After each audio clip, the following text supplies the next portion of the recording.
What we are saying is from the 1970s, when this study of Cardinal Gagnon was done and then never published, shown very briefly to Paul VI, who was almost dying, shown briefly to John Paul I, who then died immediately, shown to John Paul II, but he was new, he was from Poland, he had all sorts of things that were confronting him, particularly the battle with the Soviet Union. He kind of set this document aside. Then he was going to bring in Benelli from Florence to help him assess the whole situation of the Curia. No man could have been better to help him do that That's than right. Giovanni Benelli. You knew Giovanni Benelli as well. And then as soon as he appoints him to come back from Florence to Rome, Benelli also dies. I think it was within 10 days. Benelli was 61 years old and as healthy as a racing horse. Okay, well, we leap back with you to the 1970s. The Mother Pasqualina, your spiritual godmother, the godmother in your ordination to the priesthood, the very closest person to Pius XII.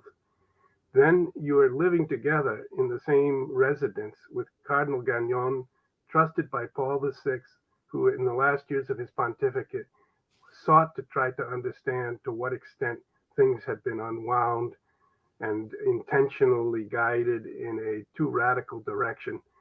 And he became your close friend. You understood what was going on with his study. You actually traveled with him into Cortile San Damaso, the main piazza inside Vatican City. You drove your car there.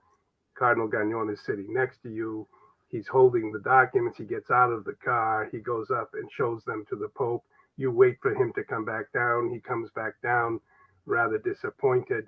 And you still today, almost 50 years later, would like that document to be published. Very much so, especially by a pope who declares that he is looking for transparency. Right. He wants transparency. Well, we should have transparency. And that study that took Cardinal Gagnon 3 years to do on the Freemasonry and infiltration of Freemasonry into the Vatican Curia, because the study was limited to the Vatican Curia, all of the offices of the Pope in Vatican City.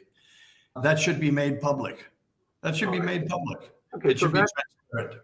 That's our agenda. Let's say point one, make public the Gagnon report. That's what Father Murr and what I, Robert Moynihan, would like the Pope to decide.